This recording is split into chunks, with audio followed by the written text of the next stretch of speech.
eye drops. Well, I'm live now. Great. Great. You always give me saying something silly when I first start. It's okay. No one's here yet. I'm going to give it a few minutes to let, we're telling your followers that you've started a live video. So, hang on. We're telling more followers. They're telling more people. So, we'll just give this a few minutes to get started. Donovan, obviously, Salt of the Streets. This is going to be our live stream. Live stream number 4 for book number 2. It's going to be a great time. So, let's give it a few more minutes. Let him pour in here. I'm here right on time. I don't know where the fuck you guys are. Just kidding. 8:31 now. It's been 1 minute. I was here on time. So, got my kombucha going. Talking to Colin over here. I got my laptop set up just in case I want to look anything up. Any last minute look 'em ups. We'll take one last puff here and then we'll get underway.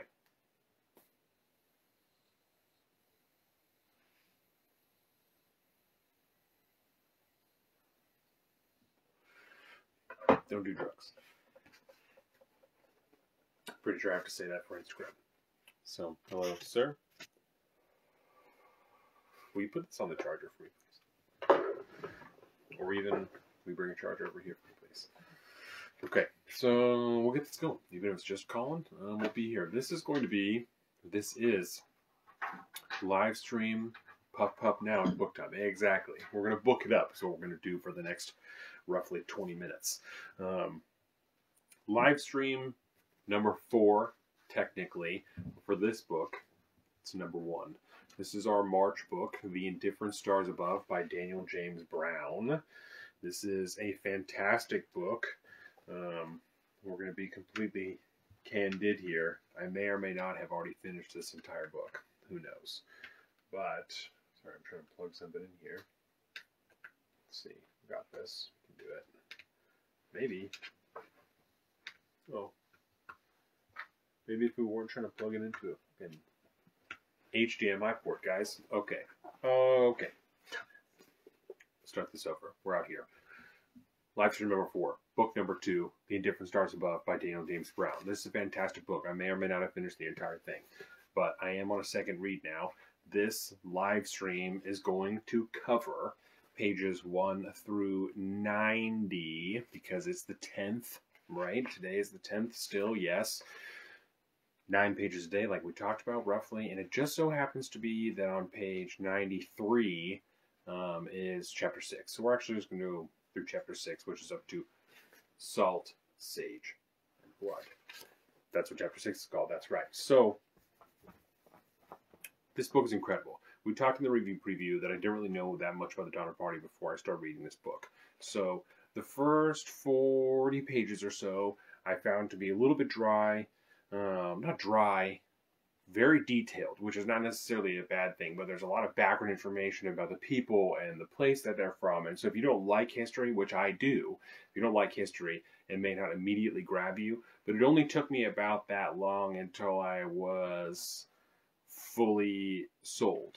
I think I have my first dog ear on page 21. And this has to do with the different coins that Franklin Graves buried or dug into his wagon, right? So this book in particular, we talked about the review preview covers, or speaks specifically about a girl named Sarah Graves and follows her story. So Franklin Graves was her father. They left Illinois, and when they left, her dad sold all of his property, and instead of taking, well, I can just read this here. On April 2nd, he went to the courthouse across the river in Lakin and signed the papers granting Spar all 500 acres of his land in exchange for $3 an acre, $1,500 in cash. When he had the money securely in hand, Franklin Graves went home and took an auger and bored a series of holes in a pair of wooden cleats. Then he slipped the greater part of the money, almost all of it in silver coins, into the holes and nailed the cleats under one of the 3 farm wagons.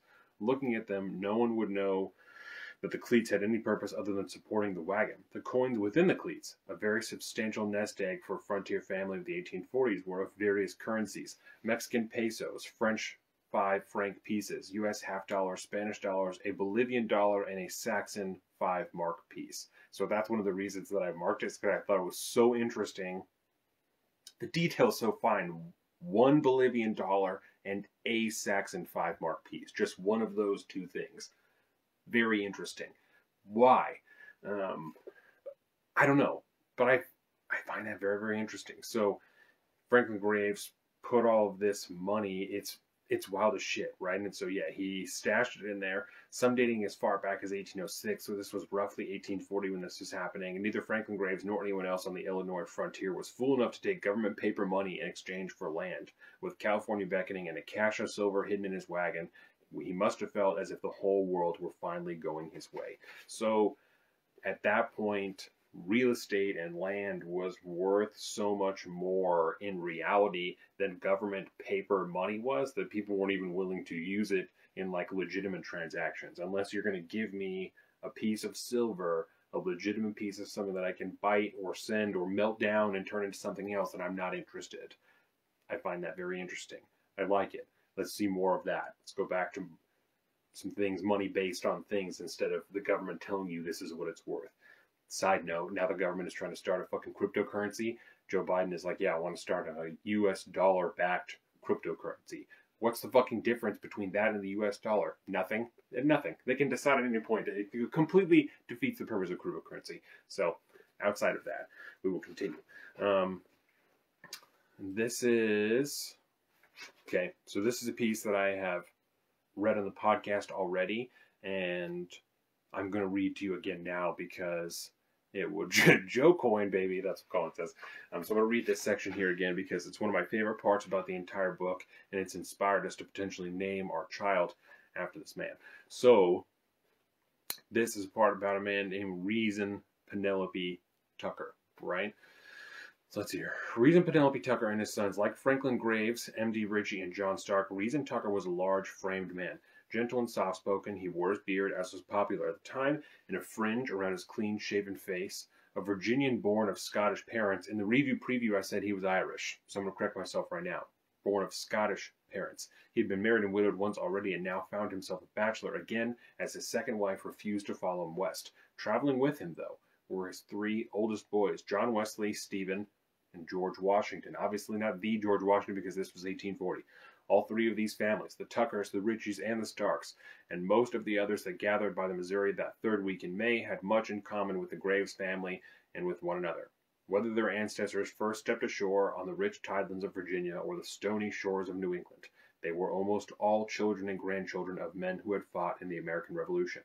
Many of them carried in their hands weapons that had been used in that conflict, and they carried deep in their hearts an absolute devotion to the idea that their liberty was the most valuable thing that they owned. They commonly and solemnly referred to the 4th day of July as the glorious 4th, without the slightest hint of irony or embarrassment. They named their sons Jefferson, Franklin, Washington, Lafayette, or Adams, lest those sons forget where they came from and how they had gained their unique and sacred freedoms. For the most part, they despised what they called the trammels of civilization, and preferred to stay close to the frontier, even as it moved relentlessly westward. They believed deeply that they were destined to spread the light of liberty across the continent, to create, in fact, as Thomas Paine had put it, the birthday of a new world in the West. They tended to be forthright, plain-speaking, earnest, friendly, and trustworthy. They took a man at his word unless they had good reason not to, and above all were fiercely self-reliant, unflinchingly independent. In the trying weeks and savage months ahead, though, they would find that one man's freedoms could become another man's fetters. This man, Reason Penelope Tucker, incredible person. Spoiler alerts, at the end of the book, he ends up being instrumental in saving the Donner Party from the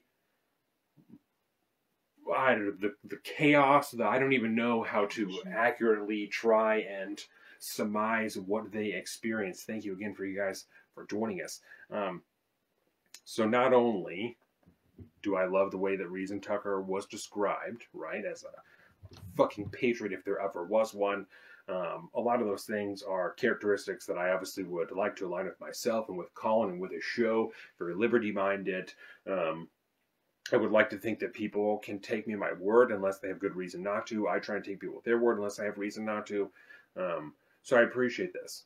Again, Reason Tucker becomes instrumental later in the book in the saving of these people, and so we will talk about him later on in future live streams and in the review preview for this book and the next one, Rubicon. So influential that Reason is one of the names we're considering for our child. We're going to potentially name our daughter Reason. So very interesting. Reason Tucker, incredible man. I would be interested to know if there were more books written about Reason Tucker. I would be interested to know that. Let's see. Moving on. Actually, let's hit some of these points that I wrote down here, right? Because one of the things that we're talking about is all these people moving. That's in these first 40 or 50 pages. So these people that are leaving. The Graveses, the Starks, all these people are leaving their homes to go west. And so one of the things that I find interesting about this, intriguing, is that in modern day, in 2022, we find it difficult, most people find it difficult to even consider leaving their own town, just to move to a different town or different state, even though it's already established. There's definitely jobs there. There are houses to be purchased. A lot of people purchase homes before they go somewhere. And these people are leaving established towns, even if they're like villages essentially, to go to somewhere that doesn't even have a country. At this point in time, when they're leaving there, California is still technically part of Mexico. By the time they get there, it's no longer part of Mexico. Oregon is unsettled, or it's disputed at that point in time. All this Northwest territory, all this shit is not even owned really by America yet. And so everyone who's going there is going there with the full understanding that they have no governmental support at all. Even with as limited as it was at the time, there is none. There is no house there. There is nothing else. They will go there. They will make the road. They will find land. They will till the land. They will build a house, and they will live there. That is fucking insane. That's crazy to comprehend. This dude doesn't even know, Franklin Graves doesn't even know that there's going to be an economy there when he gets there. But I'm going to do everything I can to get as much silver and, 2 of these random ass coins, and I'm going to go. And it's going to be a better life. I'm going to take all the oxen, all the horses, and everything that I have, and I'm going to go. That's crazy. Crazy in a good way. Just crazy to try and comprehend that. I believe it says in this book that there were 7,000 wagons just in this one season. And that's like generally families, that are in this wagon. It was more rare. It happened, but more rare for individuals to have an entire wagon of themselves, especially like lone dudes, Most people have families and things like that. So yeah, 7,000 wagons in one season. This was just before the gold rush in California. And so even after that, I think, there's tens of thousands of more people that travel there after that. It's crazy. And I'm not sure if I don't know, because it makes me start to think about like, oh, we're so soft now, blah, blah, blah. But I don't think that's really the point. I think the point really is just more how brave these people were. And the more we get into this story deeper in the month, we will read more and more about the trials and tribulations and the fetters that they dealt with. And it becomes increasingly impressive to me that these people, men, women, and children alike, had the wherewithal to continue on. And this isn't taking anything away from them, but they almost like had no choice, especially after a certain point in this story, they kind of get over one of these hurdles and they realize, well, we're like 5/8 of the way there. So it doesn't even make sense at this point to turn around because we're too far. This has been so horrible, but we really have no choice but to continue, because if we turn back now, we will definitely die. And if we push forward, we'll just almost definitely die. And that is a wild choice to consider, especially with as many children as people had at this time, because of like the death rate of children. So many children died. So I've talked about this a lot of times in the last couple of days. I think it says like 1/3 of children die in this book, or 1/4, something like that. They're getting crushed by wagon wheels, and just horrible things are happening to them all the time. This part here I have is about the Black Hawk War. That's something I'm learning more about, so maybe I'll wait to read about that. Let's see if I can find this little section where they talk about the children. That's Vallejo at Sutter's Fort. There's another part in here where they talk about the women and the different ways they deal with things. Yes, this is it. Okay. So, the children. Children fell. Let's see if I can find the statistic they gave for how many children died. Many immigrant women found themselves on this precarious situation, adapting themselves to it heroically, doing all the masculine chores themselves, but it was heavy sometimes. Yes. Okay. Children fell under wagon wheels and were crushed to death or crippled for life. They wandered off into the tall grass and were never seen again. Occasionally they were abducted by Native Americans, but much more frequently they drowned when swept away by rivers their families were trying to ford. Drowning incidents were so common, in fact, that some mothers wrote their children's names in indelible ink on labels and sewed the labels onto their children's clothes. It didn't prevent them from drowning, but it sometimes allowed a grieving mother to identify a body that had been in the water for too long. Children were bitten by rattlesnakes, struck by lightning, trampled by unruly oxen or horses, pummeled by hailstones as large as turkey eggs, and shot by the nearly daily accidental discharges of the guns that their fathers carried. And that's not funny, but that's so fucking crazy. Because we've talked on the show about, like, there is no such thing in modern day, obviously it's 2022, like there is no such thing as an accidental discharge. It's all negligent. They're saying almost daily there were accidental discharges, and they're using obviously flintlocks and percussion cap rifles and things like that. So yeah, just that's fucked up. They died of measles, diphtheria, whooping cough, influenza, tuberculosis, typhoid fever, malaria, infected cuts, food poisoning, mumps, and smallpox. Perhaps the only break that mothers in the Platte River Road had that summer was that it wasn't yet 1849 when the Asiatic cholera would kill thousands along this same stretch of trail. The graves in some places averaging one every 200 feet. Every 200 feet.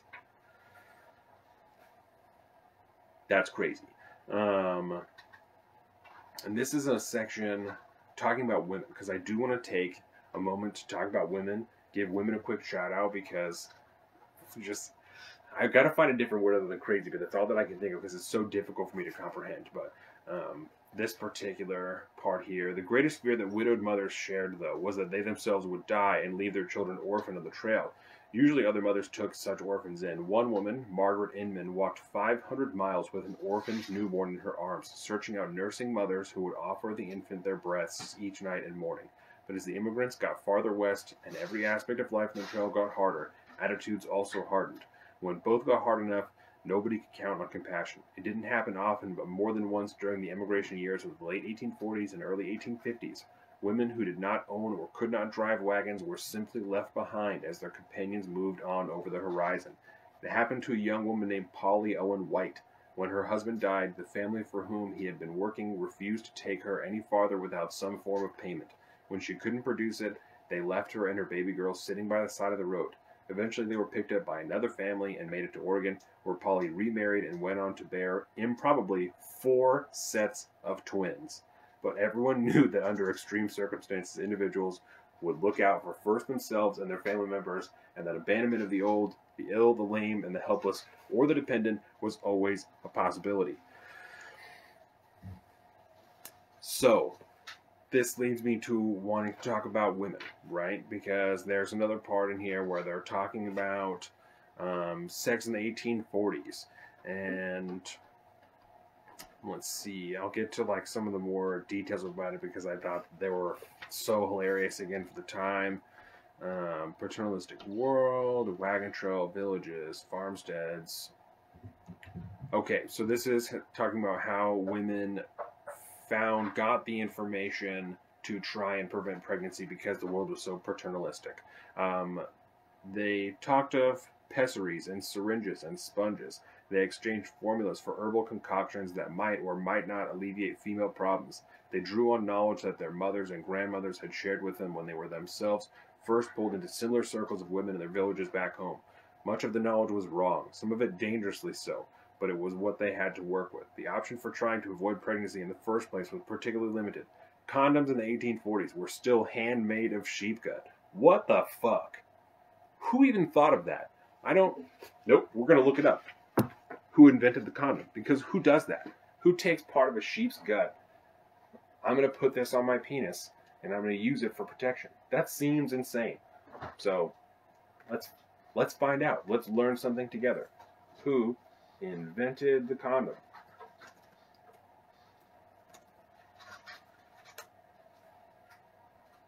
Who invented condoms? History of condoms. Okay. Rubber condoms.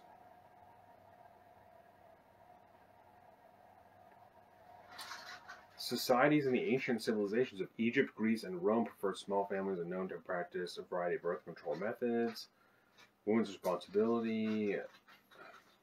Jesus Christ. Okay, I don't care about the history of condom. I really just want to know who invented the condom. Charles Goodyear invented the rubber vulcanized process in 1840. The first rubber condom was invented shortly after. A brief history of condoms. This is from verywellhealth.org. Between 6 to 9 billion condoms are sold every year. Good God. Okay. 1,000. As far as anyone can tell, this was roughly the first time when the use of external condoms was first recorded. Unlike today's latex polyurethane, the early condoms were made of oiled silk paper, linen sheaths, leather, or very thin hollow horn. What the fuck? Okay, so we're not going to know who, and it's DuckDuckGo, so we don't have to worry about it being saved. Wow, okay, so as early as 1000, so we're not going to know as far as that. This is 200 CE. Cave paintings dating back to the year 200 depict external condom use, the earliest known visual evidence of their use. 1500s, an Italian doctor by the name of Gabriel Fallopius, for whom coincidentally the name fallopian tube was named, suggested that linen sheath external condoms be used to protect against syphilis, a deadly epidemic at the time in history. It's hilarious that it's not, maybe it won't get you pregnant, but like hopefully this will not get you a disease. Weird. And it kind of speaks to my point. This is what I was getting at before we got, and we'll keep going about the condoms because this is very interesting. But my larger point about this was that after hearing about the compromised circumstances that women could find themselves in just if their husband were to die, it is no surprise to me that women wanted more out of their lives than to just be a wife and a mother and to have to take care of shit and, I don't know, have to be taken care of if their husband dies. It's so weird, right? And it's not like I've never thought, like, I wonder why women will want more than that. But just hearing more firsthand accounts in more detail of exactly how little control really any given woman had over her life, it's no wonder. It's obvious. It's obvious, and it's even more difficult. You could list any number of reasons depending on your societal or political leanings. Maybe it's because of my white male privilege that I, can't comprehend it or whatever. But that's just fucked up. I just can't imagine having such little control over my life that, I don't know. It's weird. And they talk a lot in this book about people marrying out of convenience. And that also strikes me as an odd concept. Maybe that's not even the right way to put it, because the concept I understand. Maybe an odd prospect, right? And I don't know. I want to be careful because I don't know that that's necessarily what I mean either. Let me think for a second. Maybe odd that I thought that it was odd. I think it's what I'm getting at, because it seems to make sense. And because I love the person that I'm married to, I would only really advocate for people getting married because they're in love. But I also don't, at my core, think I have a problem with two people getting married because that just happens to work best for them. Like you don't have to be in love to get married because it's just the government that's telling you that you're married. If it was anything other than that, then people wouldn't be going to get marriage certificates. They wouldn't be doing all this stuff. So, I think the crux of what I'm saying is that let's destigmatize marriages of convenience. How about that? That's my hot take for this Thursday evening. If you want to get married to somebody because you guys are going to have a meshed lifestyle and, maybe you aren't necessarily in love, but it's going to benefit both of you to be married, I don't have any problem with that. And especially if it's going to allow you to take advantage of the tax system and fuck the government a little bit. I think that I'm here for that. So I think that we should destigmatize marriages of convenience. And I'm going to leave that part there. And that's going to be, I think, the quote that I pull from this. That is, destigmatize marriages of convenience. And we'll see what anybody pulls from that. Let's go back to this conversation about condoms really quick. Right? So This is a good live stream. Feel good about this one. 1640. Some researchers believe that farmers in condom France began using sheep gut as external condoms, possibly the origin of the lambskin condom, as well as the device's eponymous name. Eponymous. Eponymous. Eponymous. It's not an accident. I think someone definitely fucked a sheep, and how else do you think of that? I don't know how else you thought of that. Whoever this just popped in here, JJosh21, is probably like, what the fuck is this guy talking about? He's talking about fucking sheep now? Oh, well, there we go. Happy to have you here. We're talking about the origin of condoms. I know, yeah. So their sheep farmers in France started using sheep guts. I don't know how else you think of that. I don't know how else you think of it. Other than you do it with a sheep and you're like, well, this felt decent. You know, I bet that I could cut this off and wrap it around and do it with my wife, and it would be better than this silk, soft linen, oiled linen, or whatever the fuck I have now. Because that's what I'm saying. That's what they were using prior to that is, you know, Dr. Fallopius, suggested that linen sheath external condom be used to protect against syphilis. So prior to that, they're using this soaked linen. And I've never used a lambskin condom or soaked linen, but I would imagine that the sheepskin condom would feel better than the soaked linen. So, also used their gut to stuff sausage. Exactly, and the sausage, right? They also made fucking sausages out of it. They're using it for the casing, you know? So maybe that's... Man, that probably makes more sense, doesn't it? Well, it's too late, isn't it? We've already pitched that idea, so... Stuff one sausage in there, stuff another sausage in there. Yeah, maybe. 7074, the infamous Giacomo Casanova wrote about his method of testing external condoms in his memoir, detailed how he would blow them up to test for holes and tears.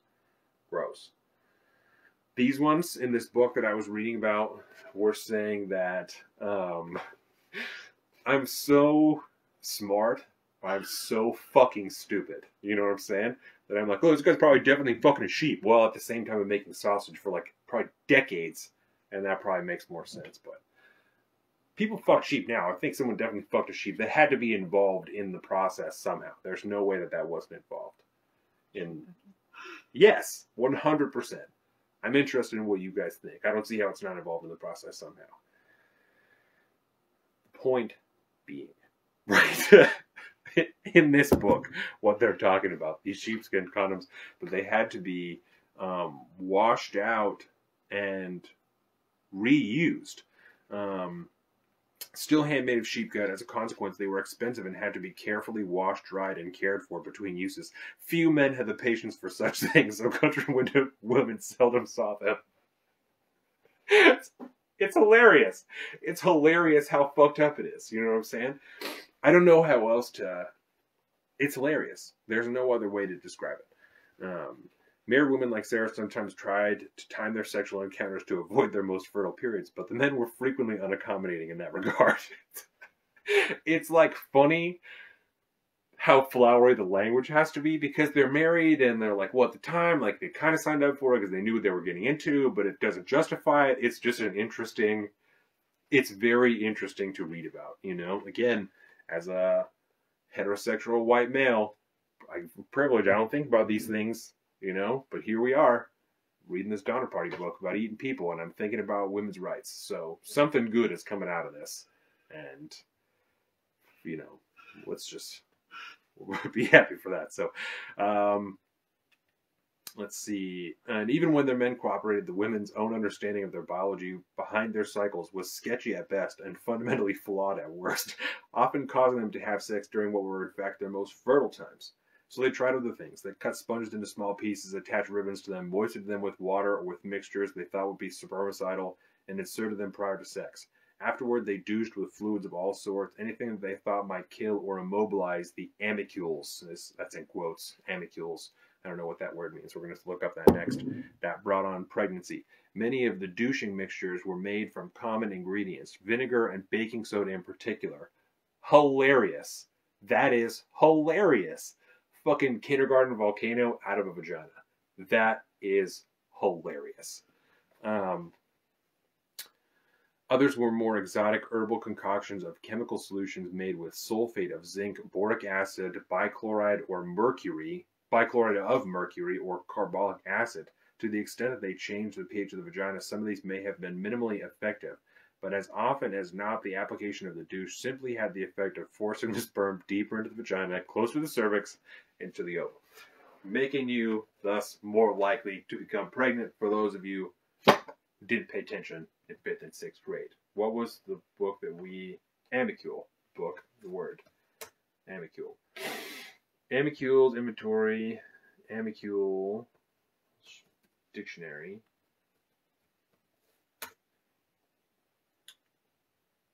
Slipper, what the fuck? Come on. Slipper, animal, oh no, that's not what I wanted. I don't know, maybe there's a reason that it's in quotes, you know. It's fine. Dictionary.com. I'll tell you what, I love DuckDuckGo for most things. I know Colin, I know it's fucked up. It's just, my God. Yeah, it's weird. No results for Amicule. So it's just a thing that they said. That's just a word that they made up. They know apparently jizz was not around yet, so they just, okay, who knows when the first person said jizz?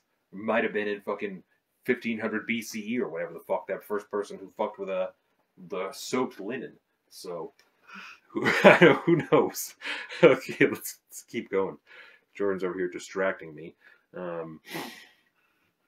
Okay, this is on page 72, and this is after the party is already on their way. The Donner Party is on their way, and they have met up with a man named Jim Kleiman, and they have been deceived already into leaning towards William Hastings Cutoff, I believe that is his name, and now they are reaching and speaking to a man named Jim Kleiman, who just came through Hastings Cutoff with Hastings himself, and is telling the Donner Party, you should not go here. But there is this small part that I found very interesting on the way there. On June 27th, Kleiman, traveling eastbound, arrived at Fort Laramie. The same day, the Donners and the Reeds and those traveling with them, still about a week ahead of Sarah and her family, also arrived at the fort. Kleiman was an old acquaintance of James Reed from the day of the Black Hawk War, when they had both served in the same company as Abraham Lincoln. What the fuck? What? Yeah, so James Reed, as you guys know, is the leader of a leg of the Donner Party before people get fucking sick of his ass. And yeah, he just happens to know this dude, Jim Kleiman, that they happen to come across as they're going through Hastings Cutoff, or considering going through Hastings Cutoff. The timing of all of this stuff, and part of it is because there was like way less people in the United States. I don't know. Let's look it up. Computer again. Population United States, 1840. This is important. Population of the U.S. in 1840. We also wanted to find out 1840 census records. Let's see. Official census day, who was taken, who was involved. Okay, what's the number, bitch? Like, why is this so difficult? I just want the number. I don't want a list of all these things. I just want... Gotta go to Google. That's what we gotta do. Google's the only thing that's gonna give us these answers immediately.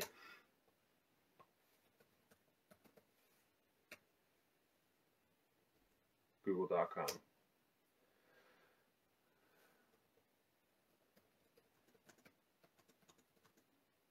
$18.40. Look at that. 17 million people. Jesus fucking Christ. Are you joking me? That's less people than live in, I don't know, California? Like, what the fuck? That's crazy. That is crazy. 17 million people in 1840. So, of that, because there's only 17 million, your chance of serving in the same regiment as Abraham Lincoln goes way up. But still, the chances that all of these things would happen at the same time is super weird. I found that very interesting. Obviously, yeah, Yes, and inflation. The inflation rate from... Because one of these guys, the first guy, inflation calculator. So, calculate inflation, U.S. inflation calculator. One of the guys said that he was going to lead everyone for $5 a wagon. And so I want to find out what that was in 1840, compared to today. Oh, the earliest it goes is 1913. Weak.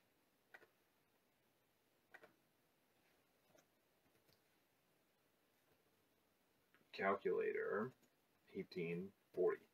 Let's see if we can. $40 in 1840 is worth $1,292 today. Good God. Holy shit. Will you divide that by 4 for me, your calculator? It's 1,292. Divided by 4. Oh, divided by 8, I'm sorry. 0.125. What?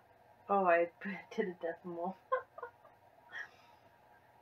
Okay, so the number is 1,292 divided by 8. 161 and a half. $161 per wagon this guy was making, and there was like hundreds of wagons in this enormous train. That's crazy. These guys were making stacks. That's fucked. That's God, that's crazy. But that probably tells you why Franklin Graves wanted hard cash instead of this paper money bullshit. Franklin Graves, J. Fosdick, Donner Party, Starcross, very outset. Yep, this was one part. This is on another piece of reading that I wanted to do here. To do with injuries and stuff like that. Another part that I found interesting when they were talking about all the weird methods that the women had. There was another series of explanations or details they went over of different things people did to cure people. And one of them was to try and fix broken bones. They would take leaves that were still attached to the bottom and they would wrap them around your arm with bandages. And they thought that would make your bones grow together. It was so stupid. This is on page 87. The Donner Party was star-crossed from the very outset. One or two days out of Fort Bridger, two 13-year-olds, Virginia Reed and Eddie Breen, took their saddle ponies on a cross-country gallop together. Edward's pony stepped in a prairie dog burrow and threw the boy to the ground. His left leg snapped on impact. It was a bad break, a compound fracture between the knee and the ankle. Knee and ankle. Ragged ends of the tibia protruded through the bloody skin. Someone sent for help back at the fort, and many seemingly endless hours later, a tattered old mountain man with a long white beard streaked with tobacco juice rode into camp astride a mule. He examined the wound. Breaks like this were serious. Life-threatening wounds in 1846. Gangrene and death were the all-too-common outcome. The mountain man unrolled a bundle of instruments and extracted a long knife and a meat saw. When Eddie saw the glint of the tools, he began to wail and then scream. Someone held him down. But his parents could not bear it. They stopped the old man, paid him $5 for his trouble, fucking $160, which is crazy. Paid him $160 to fuck off. Paid him $5 for his troubles and sent him on his way, grumbling that he had not been allowed to demonstrate his skill with the knife and the meat saw. James Reed set the bone as best as he could, then the Breens laid Eddie in the back of one of their wagons, and the caravan moved on, the ends of Eddie's bones grating and grinding together as the wagon bounced over rocks and ruts. Yes, he just lived like that until his leg was better as it's going to be in 1849, when they just set the bone. A rich dude sets your bone and is like, yeah, we got to carry on. Let's get to trekking. This is a crazy time. I am very appreciative that I did not have to do, not only that I was not in the Donner Party, but that I did not have to deal with any of this bullshit. And don't. Let's see here.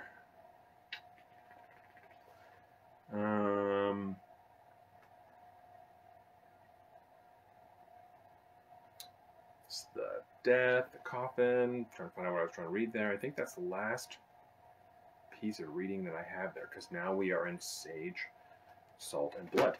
So let's see, I have a couple more things here, and then we can end this live stream, and we'll call it good there.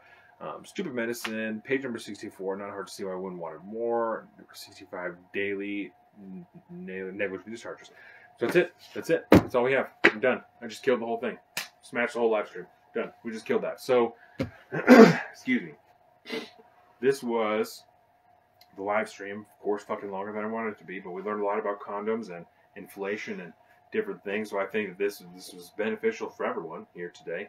So with that, I think we'll probably call this to a close. I did not pump the social in the beginning because I was waiting for everyone to come here. Just for knows I'm not wearing underwear. These are shorts. Well, I've seen it a few times. I'm like, but with that, we'll call this a close. And the next time, I'm not sure exactly what we will be covering the next time. Certainly after chapter 6, but I will get to that later. I will see you next Thursday at the same time for the live stream. I want to thank you again. I'm Donovan, Salt of the Streets. You've been watching us on our Instagram, obviously at Salt of the Streets. Over YouTube, youtube.com, Salt of the Streets. Over Facebook, fuckfacebook.com/Salt of the Streets. You can find all this information, saltofthestreets.com, including our Patreon. Go to the Patreon, sign up, look at all the tiers, the information. We have the newsletter dropping into the month, the review preview, all these things coming out. We have a beer show that comes out tomorrow. Lots of stuff going on. Go to the Patreon, get signed up. Help us make more better content just like this. We also have our personal social media. I'm at Salt of the Street on Twitter and at alpaca_Donovan on Instagram. Colin is at Big Bird Offie on both of those things. You can find all this, like I said, saltofthestreets.com. I believe that is it. With that, everyone have a fantastic night. We'll see you tomorrow. Like I said, with the beer show, more stuff, posts, and things like that. We have part 3 of episode 133 coming out on Monday, so look out for that.